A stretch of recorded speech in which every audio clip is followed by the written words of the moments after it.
Welcome to webinar number 3 in the Promoting Employment for Homeless Veterans series of presentations, brought to you by the U.S. Department of Labor's Veterans Employment and Training Service, the National Veterans Training Institute, or NVTI, and the National Coalition for Homeless Veterans. For the next 25 minutes, we'll be looking at ways we can assist homeless veterans overcome some of the most challenging barriers to employment that exist: physical and mental health issues, substance use disorders, and meeting basic survival needs including food and shelter. Along the way, we'll learn about the service providers and other resources who can help our clients tackle these challenges. We'll explore strategies for connecting our clients with these services, in part by providing effective referrals, and we'll discuss how we can provide reinforcement to help our clients persevere in the face of frustrating setbacks as they work to overcome these challenges. We'll start by meeting Sue, an Army veteran in her early 30s. Sue served in Afghanistan with the transportation company, and thanks to her natural leadership abilities and technical knowledge, she became acting platoon sergeant for the last 4 months she was in the country. Sue served in Afghanistan with the transportation company, and thanks to her natural leadership abilities and technical knowledge, she became acting platoon sergeant for the last 4 months she was in the country. But, without going into details, she also said she had some very difficult and painful experiences while in uniform. After 6 years of active military duty, she transitioned out of the military and moved back to a small town about 25 miles from an American job center to be near her sister. About a year ago, she began having flashbacks from her experiences in the military that make it difficult for her to concentrate. She had trouble sleeping at night, and headaches have become increasingly common and more painful over the past several months. During the meeting, the DevOps specialist asked Sue about her work experience since she left the Army. She mentioned several short-term minimum wage jobs she had, and then, after a long pause, she explained that it's been difficult to keep a job because, as she put it, most nights she has a few drinks or takes something to help her deal with troubling memories and get to sleep. When that happens, it's very difficult to wake up and to get to work on time. In fact, it's been several months since she drew her last paycheck. She lived with her sister until 5 weeks ago, and she's been staying with a cousin since then, but space is really tight, and she and her cousin agreed this morning that it would be best for everyone if Sue could find another place to live by next week. Those of us working in an AJC typically do not have advanced certifications in medical or counseling specialties, so we shouldn't try to diagnose or treat our clients. But if we've done a good job developing trust and rapport with them, and they open up to us, we may notice signs of some of the most common risk factors associated with homelessness. As we saw in webinar number 1, past traumatic experiences, substance use disorders, and mental health issues are commonly related to becoming homeless. Often these issues are co-occurring. In other words, our clients may be wrestling with 2 or more of these challenges at the same time. Our roles: resources, referrals, and reinforcing our clients' efforts to gain control of their lives. As we mentioned a moment ago, we are not experts when it comes to dealing with substance use disorders, treating medical or mental health problems, nor navigating the complicated regulatory and eligibility factors that impact availability of subsidized housing or other services. But we can play a vital, important role in our clients' lives by providing targeted and informed resources, referrals, and reinforcement. Let's take a look at each of these in turn. Let's imagine that we're the person that Sue has just met with, and she had agreed to meet with us again in several days. That gives us several days to begin assembling a team of specialized service providers who can assist Sue to manage or neutralize these barriers that are keeping her from finding a job and succeeding at work. Homeless clients may need to draw upon a wide range of resources and services as they make progress towards self-sufficiency, including food, emergency shelter, transitional or permanent housing, medical care, mental health care, substance use counseling, and assistance managing a variety of physical, cognitive, and psychological challenges. Several points to make up front. First, no community is likely to have all of the programs or resources that we will introduce here. If we work in small cities or rural communities, we may have to get very creative when identifying or developing ways to provide assistance to homeless veterans or those at imminent risk of becoming homeless. Second, no single agency or program will be able to provide all of the services many of our homeless clients will need. We'll need to assemble a team of service providers rather than searching for a single magic bullet agency that can do it all. Third, when it comes to assisting a homeless veteran with many of the issues around becoming job ready, including achieving sobriety, obtaining stable shelter, and managing medical and mental health issues, our effectiveness will depend in large part on the quality of the team we can assemble and the quality of the referral process we use to connect clients with our partner agencies. Fourth, to be really useful, a database or directory should contain more than just the name of a program, contact information, and the list of services we can find on their websites or in their brochure. If our goal is to help our clients select the most appropriate and realistic source of assistance and to provide them with effective referrals, we need more detailed information about each program.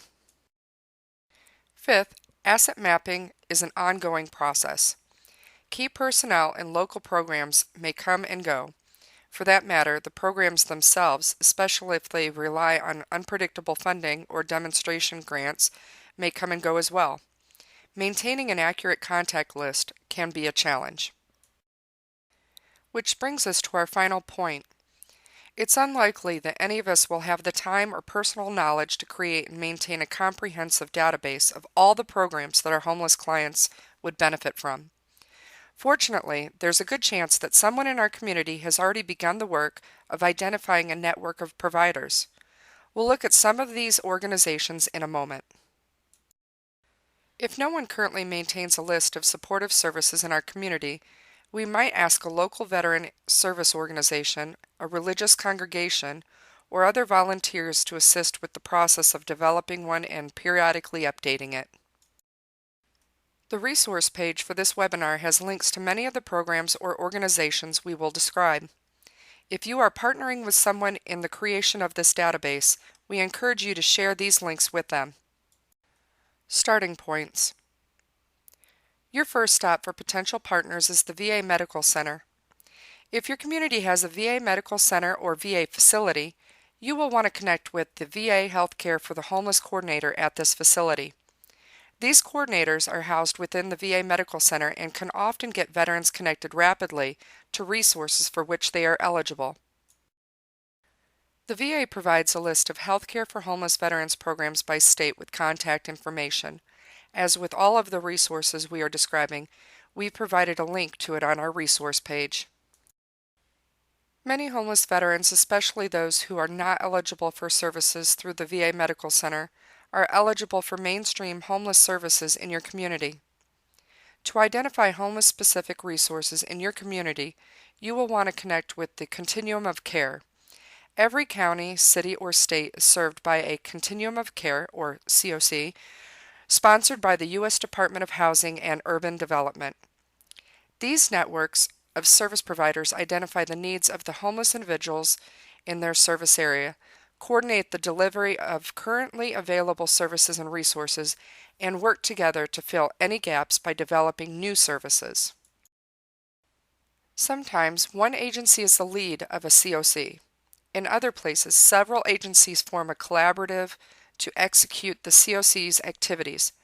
If you're not sure if one central agency manages your continuum of care, check with one of the agencies that typically assist homeless clients, including the Salvation Army, Goodwill, your local public housing authority, or the United Way. If you are fortunate enough to have a local agency coordinating your COC effort, you've already got a ready-made network to tap into. Ideally, someone in your agency will become a liaison or point of contact with your local COC. Many COCs have quarterly, monthly, or even bi-monthly meetings you can attend. If you can't attend meetings now and then, try to get on the mailing list for the minutes or reports from their meetings.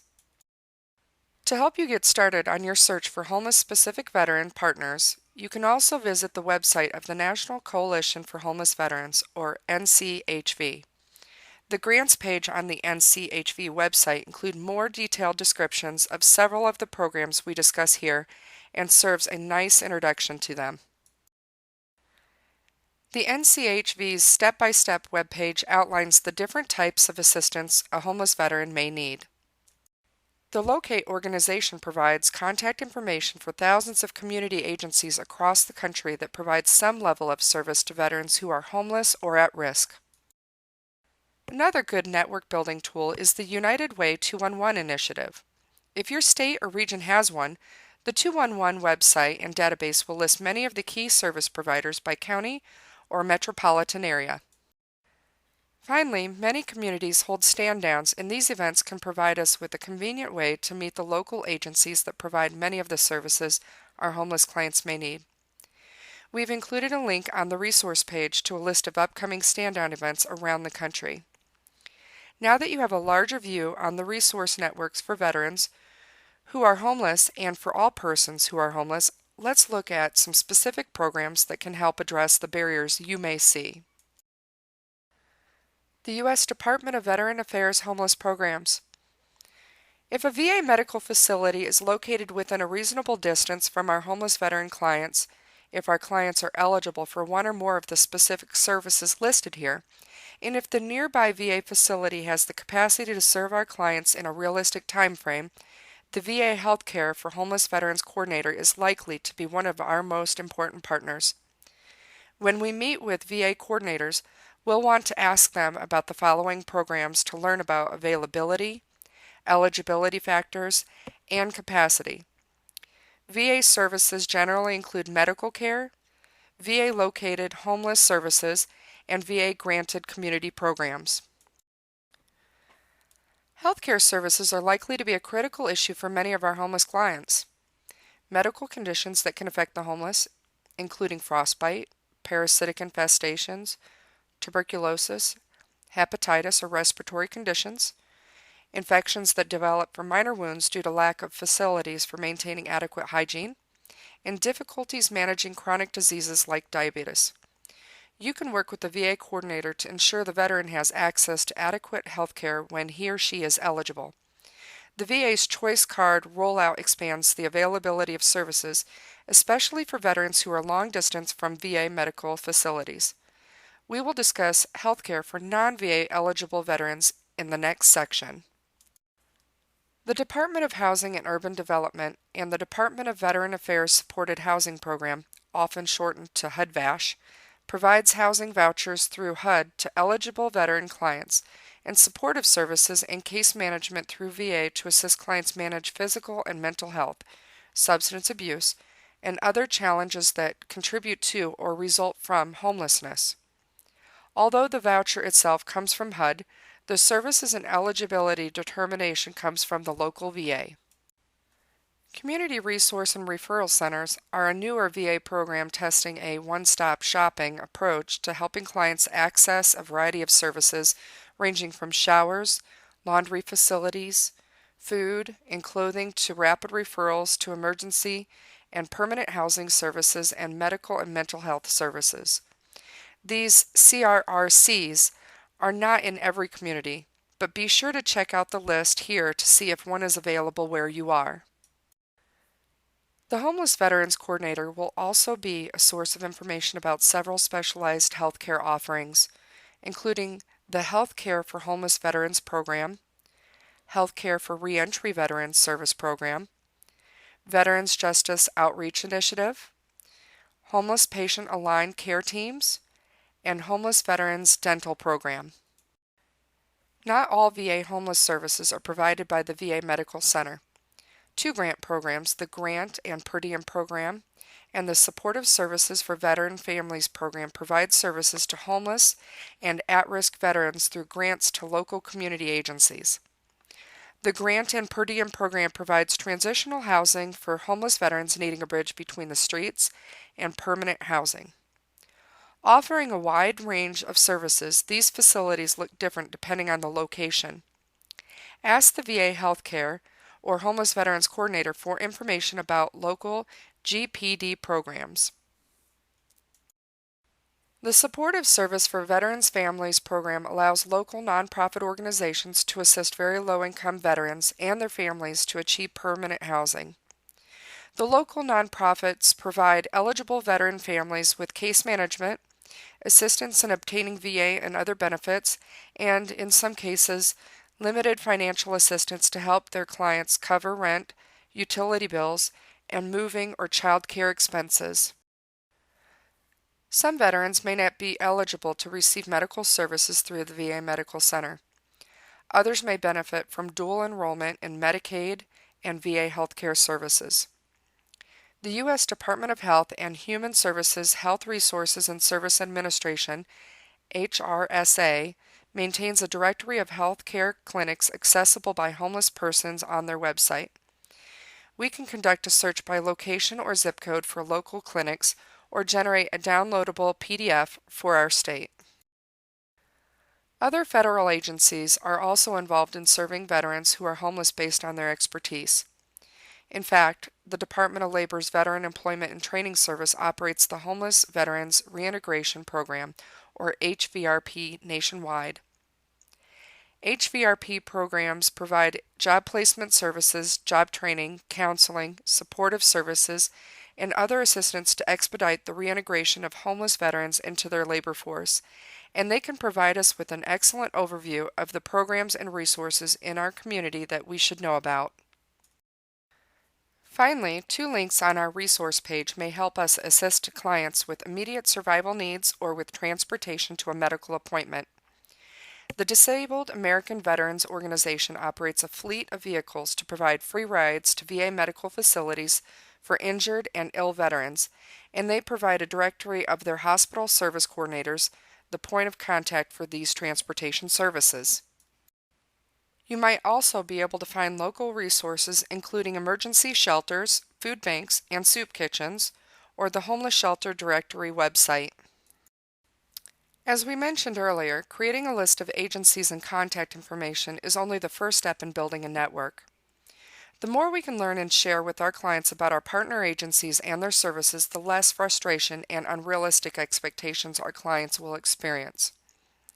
Here are some of the topics we or the people helping assemble a database of service providers should cover when meeting with new or potential partner agencies. The types of resources or services they provide and how these may meet the needs of our clients. Their experience with working with veterans. The cost of their service, if any, and insurance details.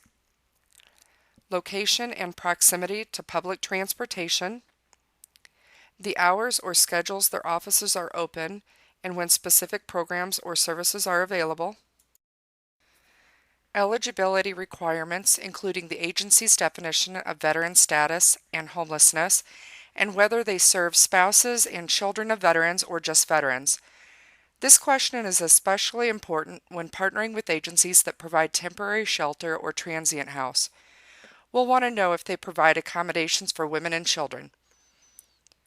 What the initial visit by a new client typically involves, any special forms of identification needed by the veteran, how long it typically takes to complete a particular program, a substance abuse treatment program for example, enrollment availability, or how long a new client might be on a waiting list, and if the agency or program is not permanently funded, we should ask about their funding cycle, the best times to contact them for services, and if there are times during the year when they may run out of funding for their new clients.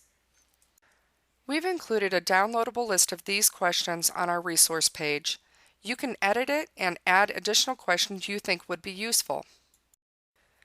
As we mentioned earlier, the quality of our referral process will in large part determine how successful we are at helping clients travel the road to self-sufficiency. A warm handoff between us and a specific person in a partner agency is always preferable to a generic suggestion that the client visit the agency. If we simply refer a veteran without doing a warm handoff, oftentimes we will lose the veteran's trust and he or she may never actually visit the agency to which we are referring them. The more information we can provide our clients when providing them with a referral, the more likely it is they'll be able to take advantage of that resource. Unless we are in nearly continual contact with a particular service provider, before making a referral, we should contact the provider to verify names, phone numbers, email addresses, physical address, whether the provider is accepting new clients, and the kinds of assistance they are currently able to provide.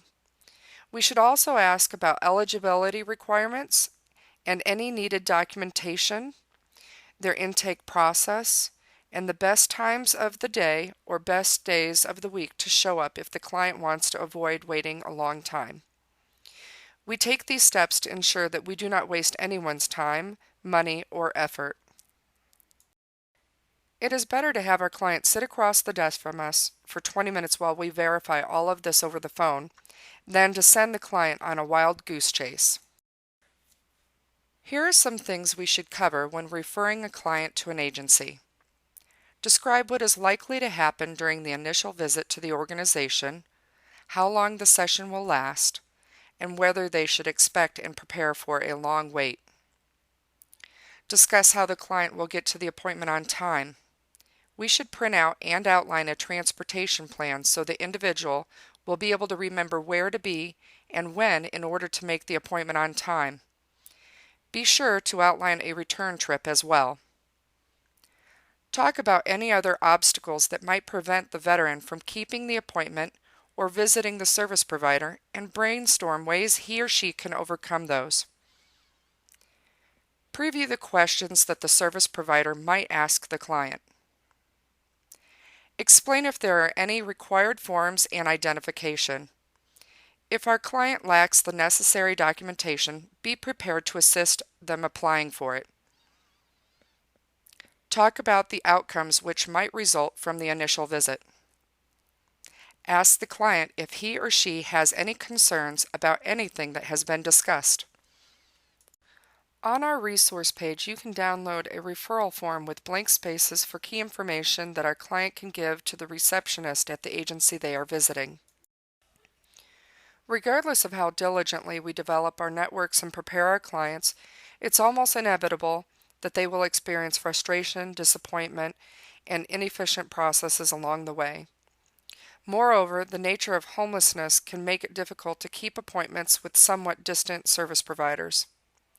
For example, will the appointment conflict with the veteran's evening intake time at the local shelter? Does the meeting conflict with the medical appointment or free meal distribution? Printing out a monthly calendar page that the veteran can take with him or her can be helpful. If the veteran has a cell phone, you can consider offering to help put the appointment in the phone with a reminder. These challenges may also present our clients with emergencies or competing priorities that interfere with their ability to take full advantage of the resources we've identified.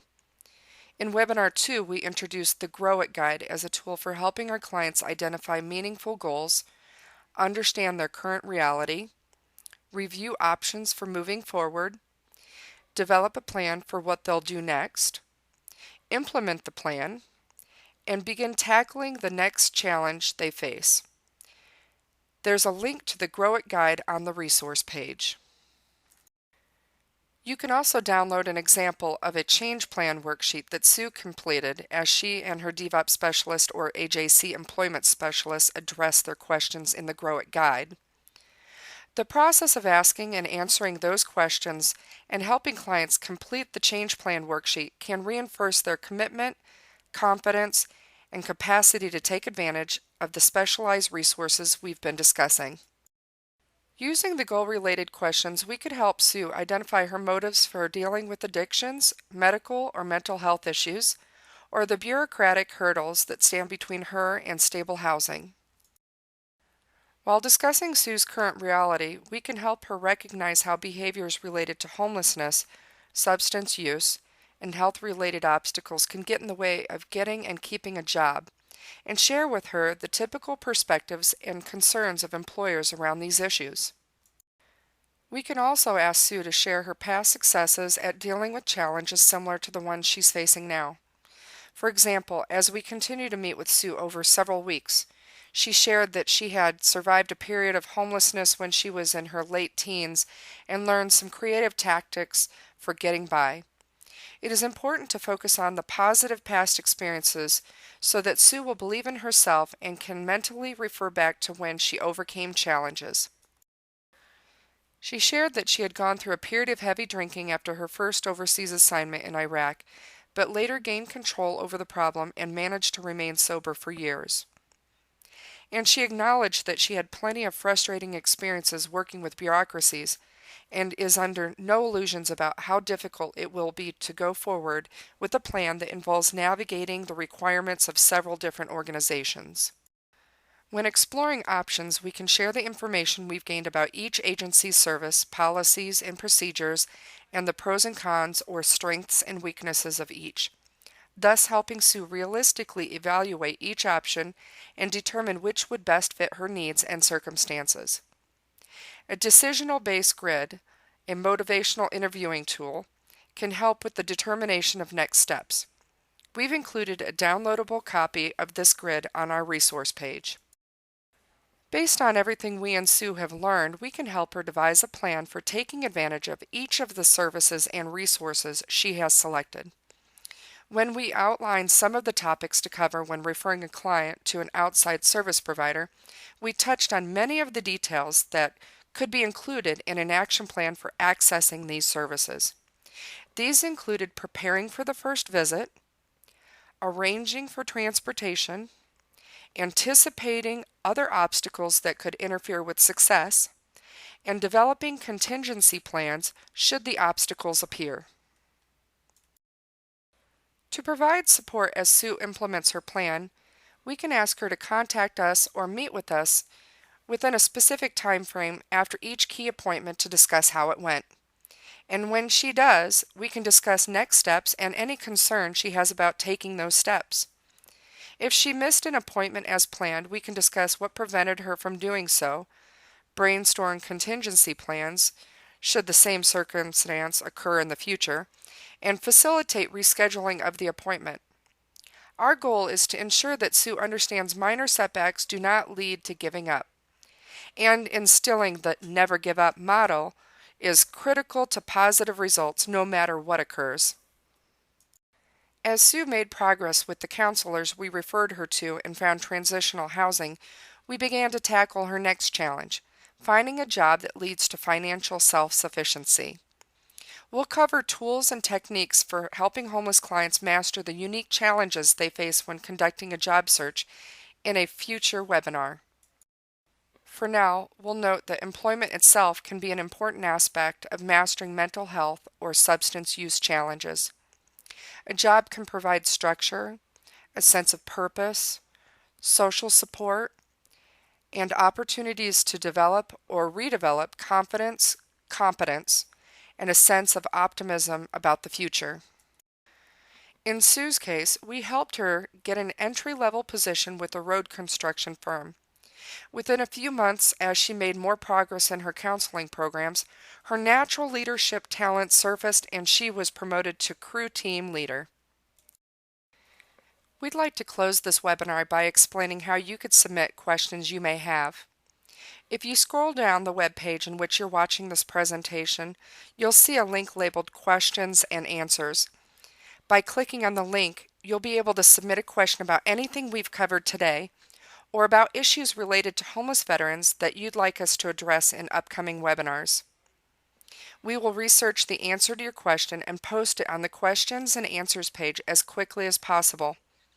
In the meantime, be on the lookout for an email from the National Veterans Training Institute alerting you to the release of webinar number 4, in which we will discuss tools and techniques we can use to assist ex-offender homeless veterans overcome the unique challenges they face when seeking employment.